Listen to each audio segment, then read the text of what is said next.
Probeer gou terugdink in jou kinderjare. Van julle is nou baie ouer as ander, so die generasies gaan verskil. Maar wat was speletjies wat julle gespeel het toe julle klein was?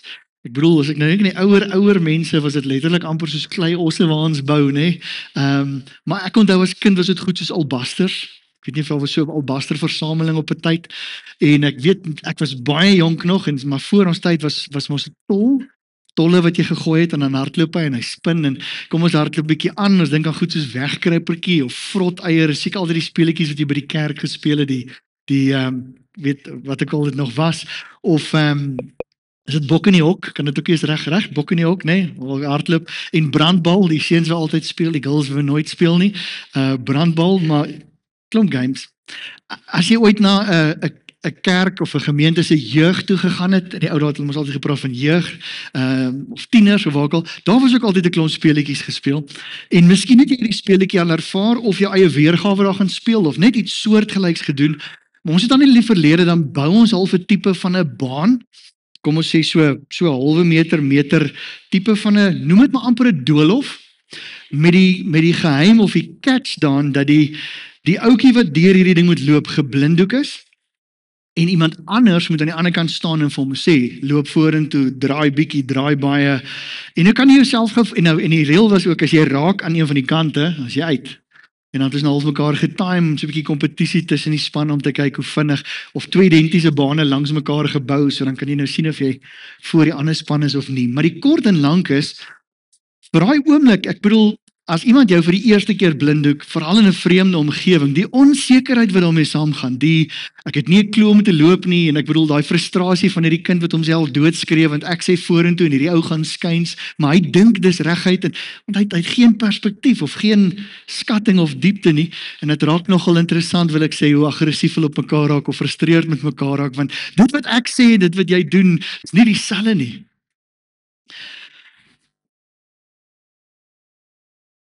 Maar kom ons sê jy word vandag, vir een of ander slegte rede, word jy blind. Om vanmiddag deur jou huis te loop, gaan redelik taaf wees, maar jy het klaar 'n bietjie van 'n muscle memory, jy het klaar 'n prentjie in jou kop van hoe dit moet leef. Kom ons vat jou, en ons sê, jy word vandag blind, en ek sit jou in 'n vreemde huis, maar jy gaan dit al bly vir die volgende jaar. Dag 1, dag 2, dag 10, gaan verskriklik voelerig wees, en baie stadig, maar ek is seker, met tyd, gaan jy al hoe meer gemaklik loop, bietjie vinniger loop, bietjie groter tree gee, jou sekerheid gaan optel. Ek wil 'n kans vat, ek kan verkeerd wees, maar ek dink wanneer dit kom by die lewe, is dit baie keer hoe ons is. So, ek en jy, ek kan sien, ek sien jou vandag, ek kan die klere sien, ek sien my huis, ek sien my kar, ek sien my daaglikse lewe, ek sien my probleme, ek sien goed in my kop uitspeel, en wat ek probeer daarmee sê is, ek dink baie keer is ons aards, twee oë oop. Maar wanneer dit kom by geestelik of die dieper dimensies en God en verhouding met hom, dan is ons eintlik blind. En die hartseer is, hoe minder ons aan die Here dink, is ons meer soos iemand wat amper vir 'n jaar lank in hy huis bly. Dit raak die norm. En ons is meer gemaklik om eintlik blind te wees, maar aards oop. Ons is so gefokus op die hier en nou, en is elke week die struggle van ons lewe, dis normaal dat ons val daarvoor, ons moet net nooit vrede maak daarmee nie, maar ons word ingesluk deur die probleme, die kommernisse, die verantwoordelikhede, hierdie week se vereistes, waarheen ons volgende week moet reis, kindersaktiwiteite, dit wat aangekoop moet word, en ons manage, en ons cope, en ons onderhou. Gebruik hierdie beeld van 'n blinde persoon met 'n rede, want iemand wat blind is, sien nie die volle prentjie nie. Iemand wat blind is beperk in die manier waarop hulle kyk. Hulle kan nie al die gevare sien nie. Hulle is nie bewus van, ek bedoel, alles in my lewe kan normaal wees, maar jy kan iemand agter my wees of langs my wees, wat nie elke dag in my huis is nie. Iemand met 'n waterballon wat wag om my te gooi. En omdat ek blind is, of toe geblinddoek is, of wat ook al dit is, gaan nooit weer daarvan. Iemand wat blind is, kan maklik eindig op 'n plek waar hulle nie wil wees nie. Blaai speletjie, ek dink ek het nou al daar aangekom, en as ek vir sê, hallo blinddoek af, en sien jy, ek moes nog 3 tree loop, of ek het in die verkeerde rigting ingedraai, of hierdie skokkende realiteit van ek is nie waar ek wil wees nie. Iemand wat blind is oorgelaat aan iemand anders. soos ons 2026 begin, soos ons hierdie jaar afskop, kan ek en jy ook kies op watter vlak of op watter dimensie wil ons beweeg. Wil ons hierdie konsep van aards, ek kan alles sien en ek operate en ek maintain, maar ek is eintlik in die geestelike wêreld saam met God in verhouding blind? Nie noodwendig bewus van hom nie noodwendig ingestel daarop nie. So, die Engelse woordjie praat van preoccupied. Dis wat ek probeer sê. Maak dit sin? Of ek kan hierdie wêreld ingaan juis met oop oë vir die dieper dimensie.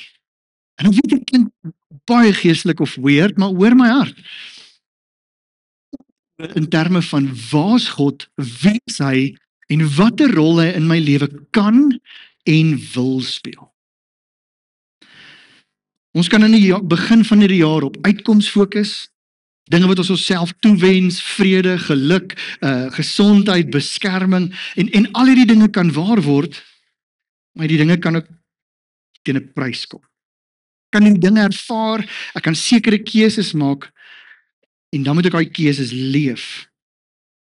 Ander woorde wat ek probeer sê is, sou ek kies om so in my eie wêreld te wees en hier en nou te fokus en nie noodwendig bewus te wees van God nie. Kan ek keuses maak en ek gaan leef, maar weet, dit kom teen 'n prys. Daar gaan 'n nagevolg wees, daar gaan 'n uitspoel wees hierop.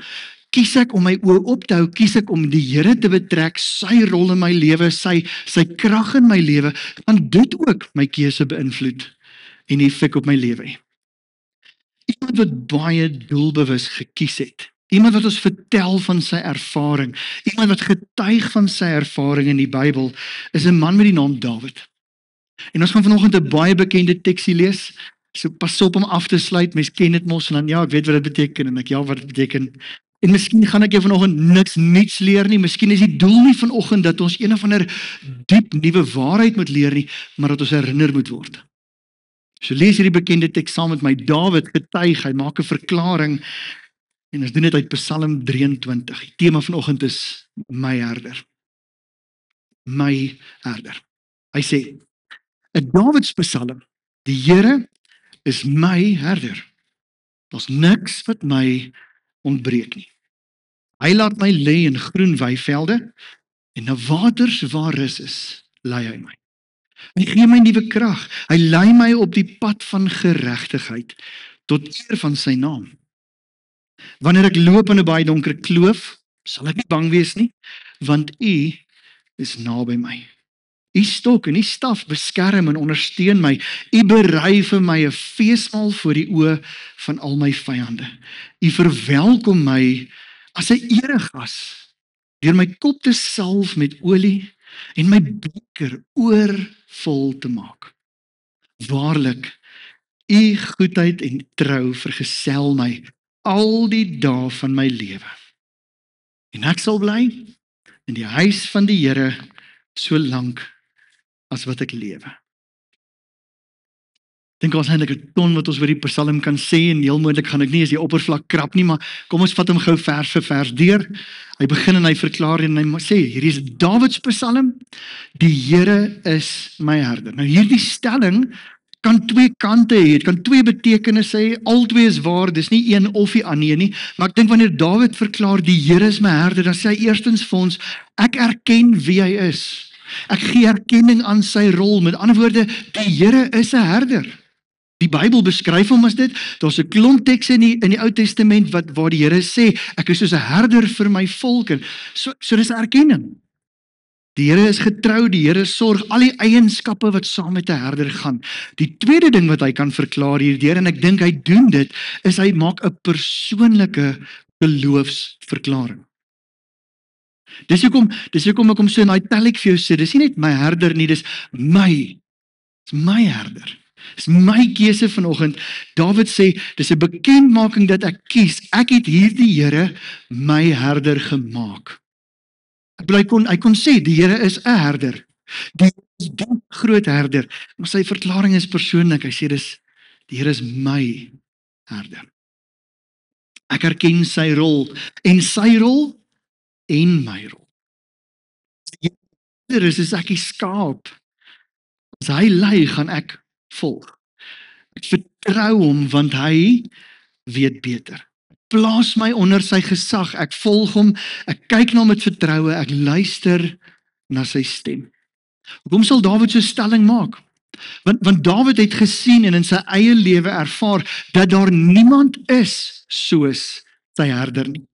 Niemand het Dawid gehelp, geseën, opgetel, opgehef soos die Here nie. En ek wil hierdie mooi vir jou gesê, ons is baie keer geneig om die Bybel te lees, vat soos Psalm 23, die Here is my herder, dan kry ons hierdie prentjie van Dawid toe hy 12 jaar oud was, onder 'n boom en hy sit en skape oppas en hy kyk na die skapies en hy sê, dis so van toepassing, kom ek skryf op 'n psalm. Dawid, Psalm 23 word baie jare later in Dawid se lewe eers geskryf, nadat hy koning was, nadat hy 'n klomp goed in sy lewe al ervaar het, nadat die lewe met hom ook al onregverdig en hard en seer was. Baie van die uitdagings in Dawid se lewe, van die storms in sy lewe, het gekom na hy koning was. Saul se aanslag op sy lewe, dit was voor koningskap, maar toe het hy nog nie Psalm 23 geskryf nie. Hierdie jong seun wat 'n koning wil dien en hierdie koning wat jaloers is en hom wil doodmaak. Hierdie ou wat 'n reus oorwin waar niemand anders kan sien nie en mense dink almal sou hom verwelkom en hulle verwelkom hom met die koning se jaloesie, maak dat hy letterlik moet vlug vir sy lewe. Later word hy koning en sy eie seun probeer hom onttroon en nie net onttroon nie, maar doodmaak. Hy wil self koning wees. Maar in dit alles, Dawid reflekteer en hy kyk terug en hy sê, deur alles het die Here my gehelp. Het hy vir my gesorg. Het hy my opgepas. Ek verklaar die Here is my herder. Met ander woorde, Dawid in kort reflekteer en hy sê, as dit nie vir die Here was nie. Ek sien myself soos 'n skaap en ek sien hoe hierdie herder my kom oppas het, lei het, versorg het, beskerm het, bederf het, gesoek het vir beter weiveld, opgepas het teen gevare. Dis hoekom hy die stelling dan verder maak. Hy sê nie net, die Here is my herder nie, vers 1 sê verder, daar is niks wat my ontbreek nie. Die Here my herder is die bron van alles. Die Here my herder is die een wat my lewe verryk. Solank hy in my lewe is, solank ek naby hom kan wees, is al wat ek nodig het. Kom ek stel dit anders. Dis die belangrikste wat ek die meeste nodig het in my lewe. Vriende, ja, ons kan so maklik onsself flous en iets glo en ek wil jou vra vanoggend, is die Here regtig jou herder vanoggend? Is hy die een na wie ons eerste kyk, of die een na wie ons totaal en al kyk? Is hy ons geloofsverklaring van, solank die Here net in my lewe is? Enigiets in my lewe kan ergens afgeskeep word, maar die Here, hy is my herder.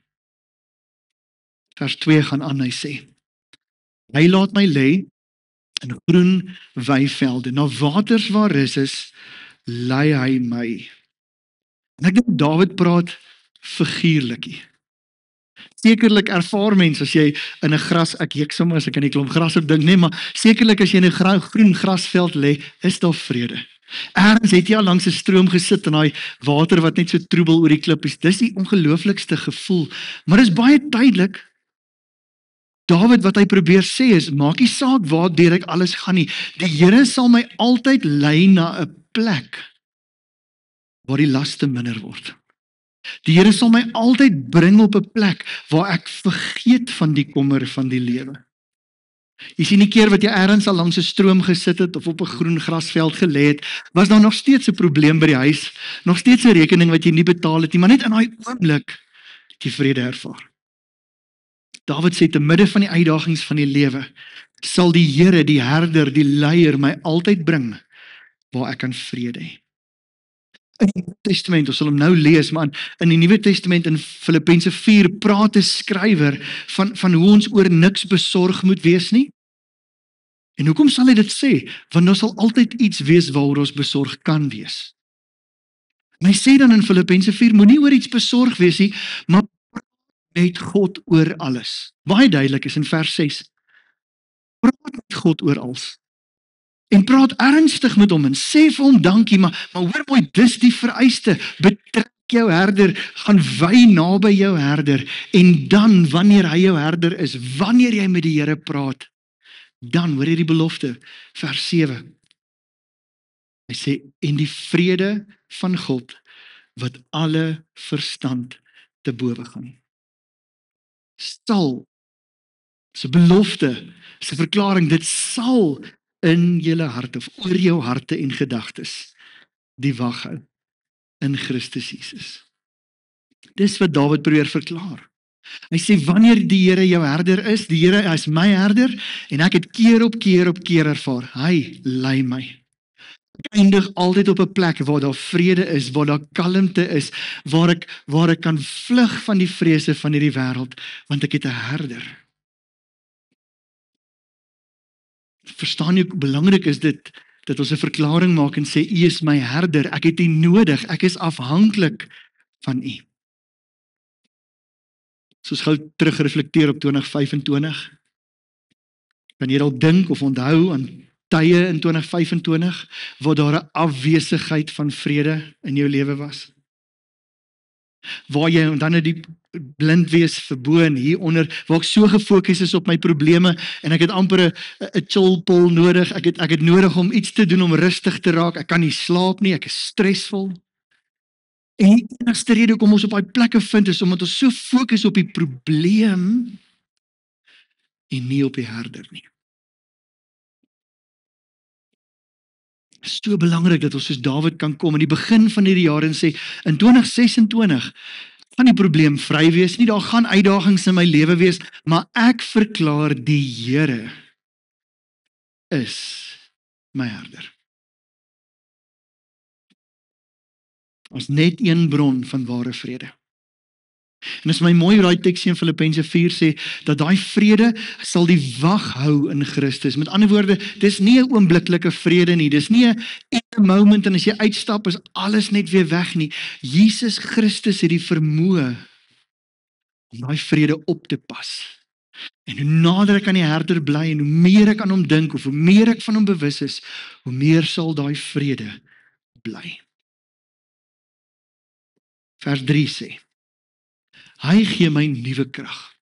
Hy lei my op die pad van geregtigheid tot eer van sy naam. Is daar iemand wat in 2025 nie een keer moedeloos geword het nie? So baie impressed wees as iemand nou 'n hand opgesteek het. In 2025 vir 365 dae elke dag krag gehad het, elke dag moed gehad het, net 'n lied in jou hart gehad het. Nee. Ek dink aan Jesaja wat mos sê, selfs jong mense of jong manne word moeg. Maar die wat op die Here wag, omdat almal moeg word, die wat op die Here wag, kry nuwe krag. In 2026 gaan ek en jy baie kere baie krag nodig hê. En Dawid verklaar, hy sê die Here is my herder, my ervaring van sy lewe is, hy gee krag en ek het krag nodig.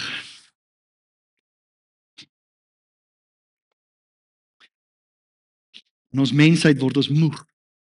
In ons mensheid verloor ons hoop. In ons mensheid raak ons frustreerd. In ons mensheid verloor ons perspektief. Ons het nie die moed om altyd aan te gaan nie. Ons kan so vinnig glas half leeg sien. Maar as die Here ons herder maak, dan kom maak hy ons oë oop, daai blindheid gaan weg en ons sien net weer opnuut sy rol, sy krag in ons lewe, dat hy groter is as enige probleem. Ek dink aan dieselfde Dawid wat 'n stelling maak in Psalm 18. Hy sê met my God loop ek 'n bendestorm.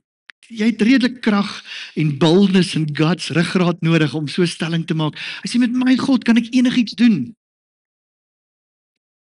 Die Here my herder gee nuwe krag. Verder in dieselfde teks, hy sê, hy lei my op die pad na geregtigheid. En wat sê Dawid daardeur? Dit beteken, die Here lei nie vir Dawid in Dawid se rigting nie. Hy lei nie vir Dawid omdat alles oor Dawid gaan nie. Hy lei vir Dawid volgens sy karakter, sy prioriteite en binne sy wil.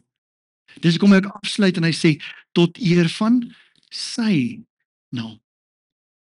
En dis een van hierdie foute wat ons maak is, ons vergeet dat ons gemaak is vir hom, Ons vergeet dat ons gemaak is om sy wil in ons lewens uit te leef en ons raak vasgevang in hierdie aardse goed en dis hoekom daar so afwesigheid van vrede is, want ons is nie besig of ons prioritiseer nie dit wat ons moet prioritiseer.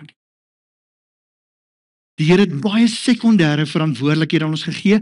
Ons moet werk, ons moet 'n man vir ons vrou wees en 'n vrou vir ons man en 'n ma of pa vir jou kinders en. Maar bo dit alles moet ons die Here lief hê met alles in ons. Dawid sê, hy lei my in sy geregtigheid. Vriende, skape verloor so maklik koers. 'n Skaap se kop is hier op die grond. Hy soek die volgende graspalmpie. Hy het nie 'n idee waarheen hy loop nie. So maklik kan 'n skaap van polletjie tot polletjie na polletjie toe en as hy opkyk, dan is hy sommer 30 of 40 meter weg van waar hy moes wees. Ek dink ek en jy is soortgelyk. Die krisisse, die verantwoordelikhede, die aardse prioriteite, dit kan so vinnig ons aandag afsteel en so weer eens, ek dink ek is in 'n mooi verhouding met die Here. Ek dink hy's my herder. En hy is, maar ek is ver van my herder. Ek het al bietjie disconnected geraak van my herder. En soveel ander van Dawid se ander psalms bevestig hierdie gedagte. Dis nie 'n stelling wat hy eenmalig maak nie. Gaan lees byvoorbeeld op jou eie Psalm 119 en dan lees jy hoe Dawid keer op keer sê, ek is so lief vir God se woord. Ek waardeer God se woord. U woord is vir my belangrik. U woord pas my op. U woord lei my lewe. U woord is my aanneemlik. Wat probeer hy sê? Hy sê, Here, u stem bo myne. Is nie net 'n sê ding nie, ek wil tyd saam met u spandeer. Vriende, as ons wil sien hoe die Here ons oppas, en hoor my hart, die Here wil ons seën in 2026. Hy wil deurbrake en oorwinnings in ons lewe bring, hy wil ons gebruik, hy wil hê dat die lewe van oorwinning wat ons leef, lig moet wees vir mense daar buite. Maar as ons wil sien hoe hy ons oppas, sien hoe hy ons seën, sy vrede wil ervaar, wil ek dit duidelik vir jou stel, dat seën en guns en vrede net binne die wil van die Here is. Vrede is nie buite sy wil nie. Guns en seën is nie buite sy wil nie. My eie kop volg, sal nie die seën of die vrede van die Here losmaak nie. Inteendeel, dit sal die afwesigheid daarvan aktiveer. Hy, die Here, gee vir Dawid krag. Hy, die Here, lei vir Dawid, dis sy herder, tot eer van sy naam. Die grootste fout wat ek en jy gaan maak, is as ons dink, 2026 gaan oor my. En ek sê dit vir jou omdat ek omgee vir jou, en ek sê dit omdat ek jou wil sien voorspoedig wees, en sien hoe die Here dinge in jou lewe doen. Dis hoekom ek graag hierdie eerste week in Januarie met jou oor wil praat en sê, kan ons die Here eerste stel? Ons gaan volgende week weer 'n woord fokus rondom dit hê op 'n ander teks. En weet jy wat is my mooi, die teks op 'n paar plekke, Dawid sê, hy lei my, nie hy dwing my nie. En jy het 'n keuse. Ek en jy het 'n keuse of ons wil reageer. Die herder lei, die herder is aktief, die herder se hart is op die regte plek, die herder nooi ons uit, maar ek het 'n keuse.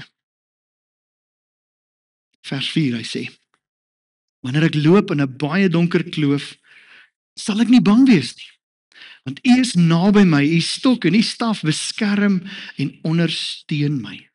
Let op die eerste woordjie, wanneer. Dis nie of nie, dis nie sou ek ooit, asof daar 'n moontlikheid is nie, jy gaan deur donker klowe loop. Jy gaan hierdie jaar onseker tye, oningeligte tye, ongevraagde tye ervaar. Tye waar vrees so maklik die oorhand kan kry. Dink geween daai blinde konsep. Die gebrek aan lig, die feit dat ek nie kan sien wat voor my is nie, steel sekerheid, bring onsekerheid. Hoor die geloofsverklaring en sê, wanneer hierdie tye kom, ek sal nie bang wees nie. Want al kan ek nie sien nie, die herder. Die herder sien en die herder, nou word dit persoonlik, hy praat nog die hele tyd van die Here en hy sal, en nou kom en hy sê, U is naby my. Hoor jy die verhouding? Maak nie saak in wat 'n gevaar of bedreiging Dawid was nie. Die Here was met hom. Ons lees sy lewensverhaal. Ons sien hoe die Here keer op keer hom beskerm het, vir hom gesorg het. Dit is nie 'n passiewe of 'n mooi gedagte manier wat Dawid hierdie net sê, of wat die Here net, dis nie maar wie hy is nie. Hoor my woorde. Hy sê sy stok en sy staf beskerm en ondersteun my. Met ander woorde, die Here was aktief in sy lewe. Die namens hom geveg. Ek bedoel die skaap, wanneer 'n wolf storm, vaai die skaap nie vir homself, hy gaan nie op sy agterhoewe en probeer met sy potjie. Dis die herder wat met die stok slaan. Dis die herder wat hierdie vyand aanval en hierdie skaap verdedig. Miskien voel dit vir jou asof die Here nog nie baie vir jou beklei het nie. Ek weet dit voel nie altyd vir my en jou so asof die Here regtig ons beskerm en ondersteun nie. Maar die Here is naby ons. Of dit so voel of nie, die verklaring is, hy is naby my. Jesus het beloof om sy kinders nooit alleen te los nie. Hy het beloof dat niks ons van sy liefde sal skei nie. Hy het die Heilige Gees gegee aan ons as 'n belofte wat in ons woon, om ook te sê, ek kom jou weer haal, ek gaan nie my rug op jou draai nie. Ek wil vandag vir jou sê, wat 'n krisis of uitdaging ook al in 2026 op jou wag, jou herder, die God van die onmoontlikhede, is naby jou. Sy stok en sy staf sal jou beskerm. Ek weet dit gaan nou klink of ek die Here dalk beperk, maar in menslike terme, as 'n skaap hier is en 'n wolf val aan, is dit so maklik om te verdedig. Maar as 'n wolf 20 meter ver is en die skaap is 20 meter ver, is die skaap in gevaar. Dan is my stok en my staf minder waardevol, ek is beperk, daar's gevaar. En ek wil jou uitdaag dat ons in hierdie jaar nader aan die Here sal beweeg, binne sy wil sal wees, om beskerm te word. Voor ek aangaan na die volgende vers toe, het jy miskien gou 'n bietjie perspektief nodig, en dink sommer aan daai beeld van skaap en wolf en herder. Maar 'n skaap is 'n sagte teiken, ek het dit eintlik klaar nou gesê. 'n Skaap kan nie homself verdedig nie. Nêrens sien ons dat 'n skaap 'n wolf met sy kop probeer stamp, of hy is kwesbaar. Hy is elke 10 keer gaan die wolf wen. Gaan die jakkals wen, gaan wat ook al hom wil aanval. Skape kan nie soos 'n springbok of 'n rooibok, ons het al die video's op YouTube gesien van die leeu wat hom probeer vang en hy sidestep hom en hy hol weg, of hy gee sy allerhande spoed en die leeu word te moeg. Hy het nie daai vermoë nie. Hy's 'n sagte teiken. Psalm 23 vers 5. Hy sê: U berei vir my 'n feesmaal voor die oë van al my vyande. U verwelkom my as 'n eregas deur my kop te salf met olie en my beker oorvol te maak. Dawid, as hy hierdie teks skryf, praat van letterlike vyande. Dawid het 10 gedink aan 'n Goliat, hy het 10 gedink aan Saul, hy het 10 gedink aan Filistyne wat op 'n tyd sy land probeer aanval het, en hy het verseker gedink aan mense wat sy koningskap by hom probeer steel het, wat rebellies teen hom probeer oplos het. Daar's vyande, daar's mense wat my wil seermaak. Ek getuig van hoe die Here hom nie net beskerm het nie, maar geseën het. Hy getuig hier van hoe die Here hom bederf, hom voorspoedig maak. En ek wil dit vir jou sê vanoggend. In ons lewe is daar ook, ja, daar's mense wat ons wil seermaak, of mense wat al teen ons optree, het dit jaloesie is of watter reaksie ook al, maar die Nuwe Testament maak 'n duidelike klemverskywing van vyand. Die Nuwe Testament, lees dit inteendeel saam met my in Efesiërs 6 vers 12. Hy sê ons stryd, dit wat ek en jy ervaar, die issues, die seer, die gevare, is nie teen mense nie, maar teen bose regeerders en maghebbers, teen die geeste wat heerskappy in hierdie donker wêreld uitoefen, teen die bose geeste in die hemelruimtes. Met ander woorde, selfs waar mense iets teen ons doen of op 'n manier in ons optree, is ons veronderstel om agter hulle 'n vyand te sien wat die heeltyd onkruid saai, die heeltyd wil steel. Ek bedoel, Jesus se woorde aan ons was: die dief kom net om te steel, te slag en te verwoes. En ek wil jou ek wil jy moet verstaan vandag, omdat ek myself assosieer met Jesus, omdat ek sy kind is daar nou 'n geestelike teken op my lewe. Ons het dieper en 'n baie meer gevaarlike aanslag. En die slegte nuus vir my en jou is, wanneer dit kom by die vyand, wanneer dit kom by die duiwel, is ek en jy 'n sagte teiken. As Jesus nie vir ons was nie, beloof ek jou, die vyand sou 100 keer uit 100 keer wen. Nie een versoeking wat oor ons pad gekom het, sou ons ooit kon sterk staan nie. Ons sou die hele tyd druip. Ons sou die mislukking van mislukkings wees. Inteendeel, hy sou ons al vernietig het. As dit kom by die vyand, ons praat baie keer so asof hy maar net hierdie klein gediertetjie is, maar die Bybel sê vir ons dat hy 'n verskriklike magtige wese is, ver meer magtig as ek en jy. Die verskil is net, ons het 'n herder wat nie net magtig is nie, maar almagtig is. Wat namens ons die oorwinning behaal, wat ons beskerm ten spyte van gevaar. Wanneer dit by die herder kom, dan is die duiwel 'n sagte teiken. Het jy die prentjie? Ek is 'n skaap en as ek op my eie teen die duiwel moet staan, ek is 'n sagte teiken, hy sal wen. Maar die vyand het 'n sê teen God nie. Wanneer dit by hulle twee kom, is die vyand die sagte teiken. Daar's niemand soos ons God nie. Sjoe, julle sit dan baie passief hier vanoggend, hè? Kan ons 'n bietjie smile so maak of iets net sê? Hoeveel keer het jy dit in 2025 vergeet? Hoeveel keer het ons probleme groter gemaak as die Here? Hoeveel keer het ons in vrees opgetree eerder as in geloof? Hoeveel keer het ons nie die herder gesien nie, net die probleem? Hoeveel keer, dalk omdat die herder 'n bietjie ver van ons af was, het die versoekings gekom en ons het ja gesê vir sonde. Vasgeval in gewoontes, verslawingsontwikkeling, coping mechanisms, pet sins. Dinge wat oukei is, want niemand anders weet daarvan nie, en ons leef nie die lewe van oorwinning wat Jesus ons wou leef nie. Sonde het al vir gewoonte in ons lewe begin raak, of aanvaarbaar geword, wat almal om ons doen dit, en die vyand bly sê, sagte teiken, ek wen jou. Maar as ons soos Dawid kan verklaar en sê, herder, hy berei vir my 'n feesmaal voor, by hom is daar 'n oorwinning, en daar's 'n fees. Romeine 8 sê vir ons, daar's niks wat ons van sy liefde kan skei nie, en met hom aan ons kant is ons meer as oorwinnaar. Vriende, gaan ons in 2026 weer 'n jaar hê waarin ons die hele tyd in skuld en skaamte leef, want ons kan nie hierdie sondes wen nie, of gaan ons begin keuses maak om te sê, ek trek lyne in my lewe, ek gaan nie meer hierdie gewoonte, hierdie sonde, hierdie dit duld nie, ek is 'n oorwinnaar in Jesus Christus, ek het 'n herder. Ek wil 'n feesmaal ervaar, want my herder veg hierdie geveg saam met my. Ons vergeet so gou hoe nodig ons die Here het. Kom ons skuif gou die fokus net weer van die vyand na die Here toe. En ek wil hê jy moet hoor hoe intiem, hoe kosbaar, hoe spesiaal hierdie teks, hierdie oomblik is. Gaan gou weer terug na hom toe, Kobus.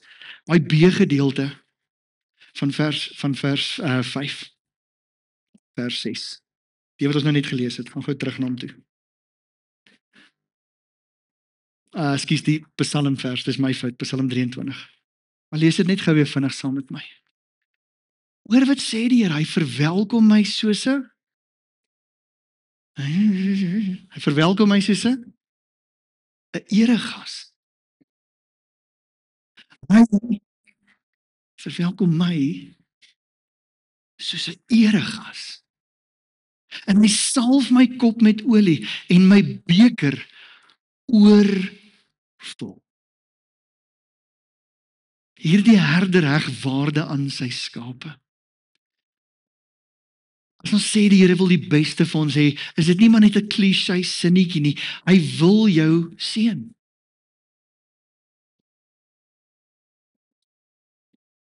Kan ek dit amper in troeteldiere taal praat? van julle sal ek nou verstaan, en miskien sal ek iemand defend ook, maar as jy 'n normale huis is en normale kinders en alles net normaal en daar's diere, dan voer ons hulle hondepille. Dan kry jy iemand wat dalk nie kinders het nie, en daai klein hondjie, daai worshondjie of daai foksterretjie wat ook al, hy's soos 'n kind. Wat kry hy? Hy kry sommer 'n stukkie biltong partykeer en droëwors en 'n, nê? En as jy iemand is wat altyd jou hondepille gee, die kuier braai mense, hulle gee so 'n stuk droëwors, jy sê van, kan ek ook blaf? ek wil ook droëwors hê. Hier sê net hierdeur is, dis asof die Here, ons kyk en ons sê pille en die Here sê, maar jy's vir my so belangrik, ek wil jou bederf. Ek wil beter vir jou gee. Dawid het dit ervaar. En hy is so geseënd met 'n herder wat ons nie net vanoggend skaap wil noem nie, maar geliefde kind. Net vinnig een of twee tekste, Jesaja 43 vers 1 tot 4. Hy sê, maar Jakob sê die Here wat jou geskaap het, hy wat jou gevorm het, Israel, skaap, jy by die naam Rikus, moenie bang wees nie, want ek het jou verlos. Ek het jou by jou naam geroep. Jy behoort, hoor jy die verklaring? Jy behoort aan my. Wanneer jy deur diep water van moeilikheid gaan, sal ek by jou wees. Wanneer jy deur riviere gaan, sal hulle jou nie wegspoel nie. Hoor jy die verklaringe van die herder? Wanneer jy vuur van verdrukking stap, sal jy nie verbrand nie. Die vlamme sal jou nie verteer nie, want ek is die Here, jou God. Jou herder, die heilige van Israel, jou redder. Ek gee Egipte, Kus en Seba as 'n losprys vir jou vryheid. En hoor hierdie verklaring. Omdat jy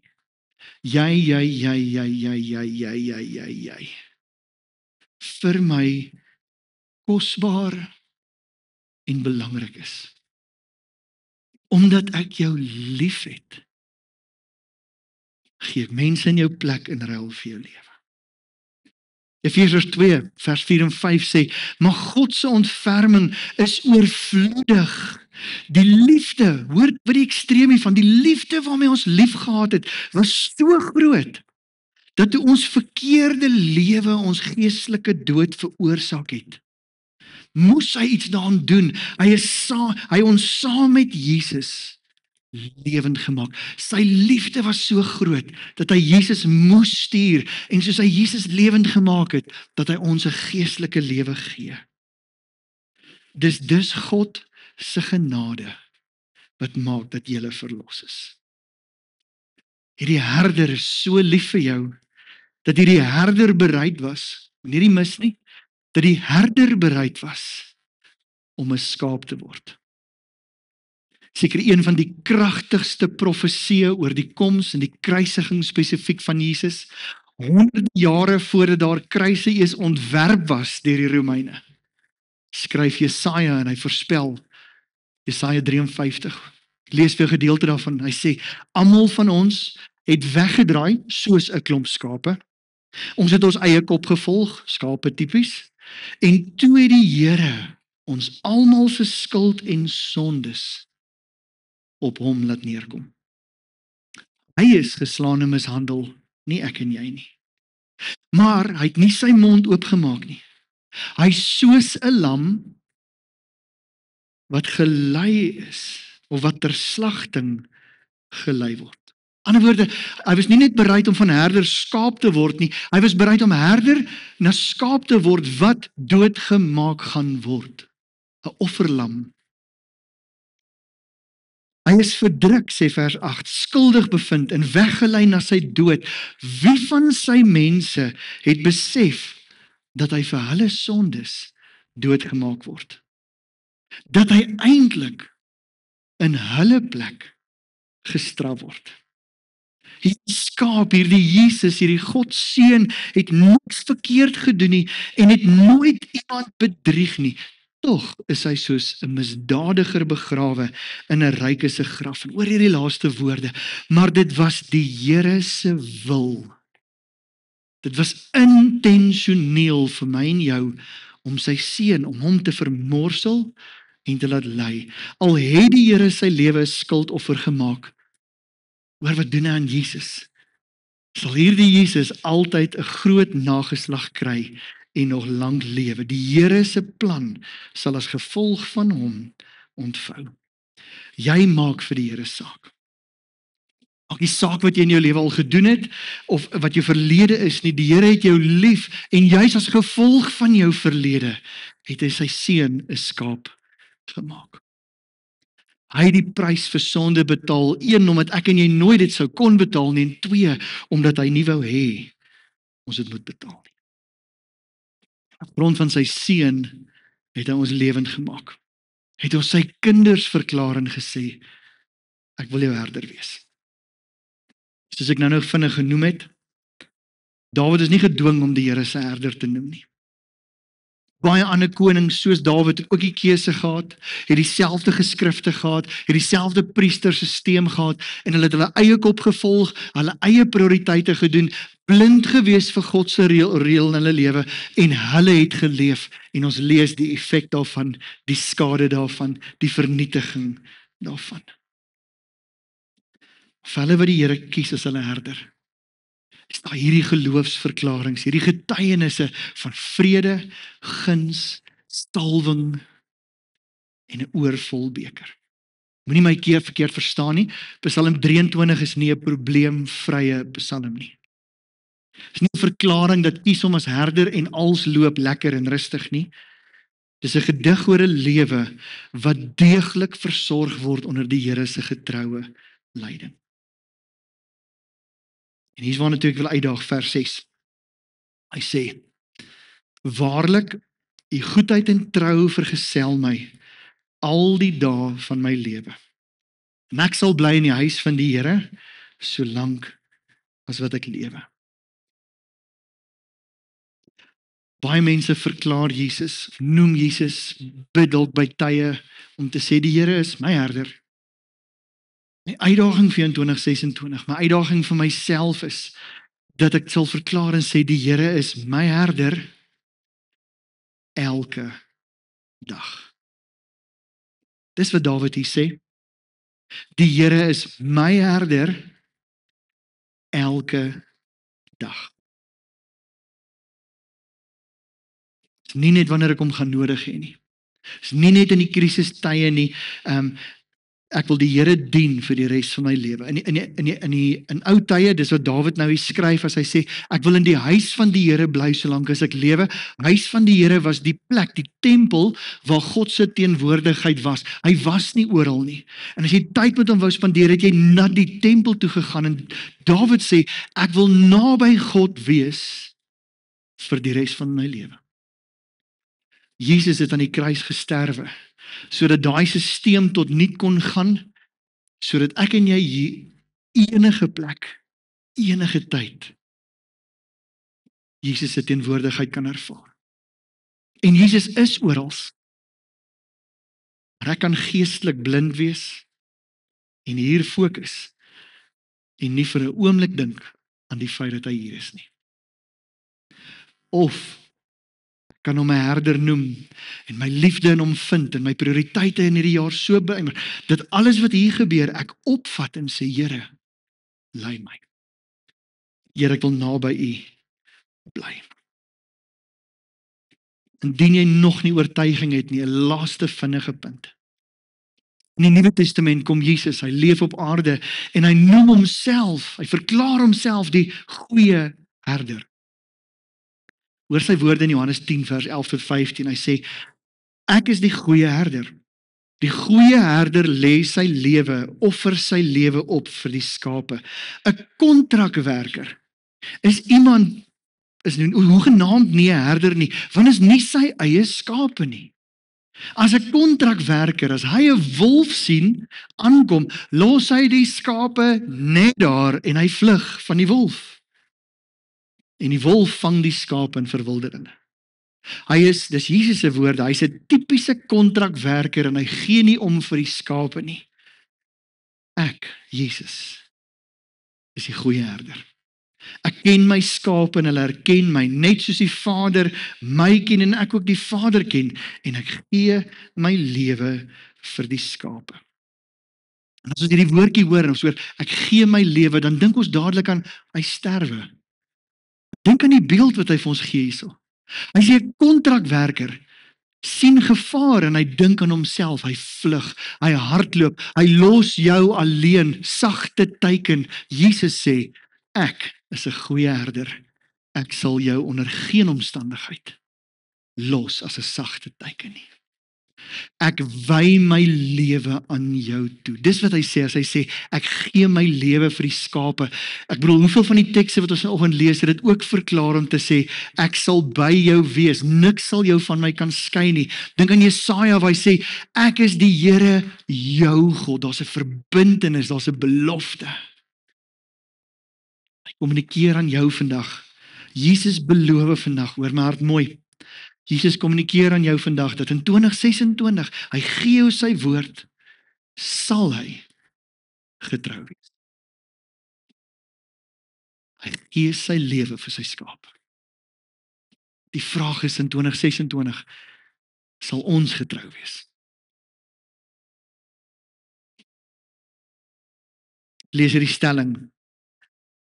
Hy sê, be a good sheep for the good shepherd. Ja, kan ons net dit onthou vanoggend? Kan ek in 2026 so lewe dat die herder trots is op sy skaap en sê hierdie skaap werk saam. Hierdie skaap wil nie heeltyd sy eie kop volg nie. Hierdie skaap loop sommer uit sy eie na my toe. Hierdie skaap is lojaal aan my soos wat ek aan hom. Dis 'n lieflingsskaap. Be a good shepherd for the good shepherd. Jy bedien met 'n lied. Dis 'n lied wat ek baie jare terug geskryf het. So verwerking van die Here is my herder. En ek wil jou net uitdaag vanoggend dat watter toestand, watter situasie ook aan jou lewe is, naby, ver van die herder, goed genoeg vir die herder, nee, ek dink nie ek is nie. Die boodskap vanoggend is, hy wil 'n herder vir jou wees. Hy gee sy lewe, hy het reeds homself aan jou verbind. Kan jy soos hierdie woorde vanoggend sing, kan jy dit eers net inneem en waarmaak en sê, dankie Jesus, U is vir my. U is by my, U is my herder. En kan ons soos hierdie lied speel, dat ons uiteindelik onsself verbind aan hom en sê, Here, hier is my lewe.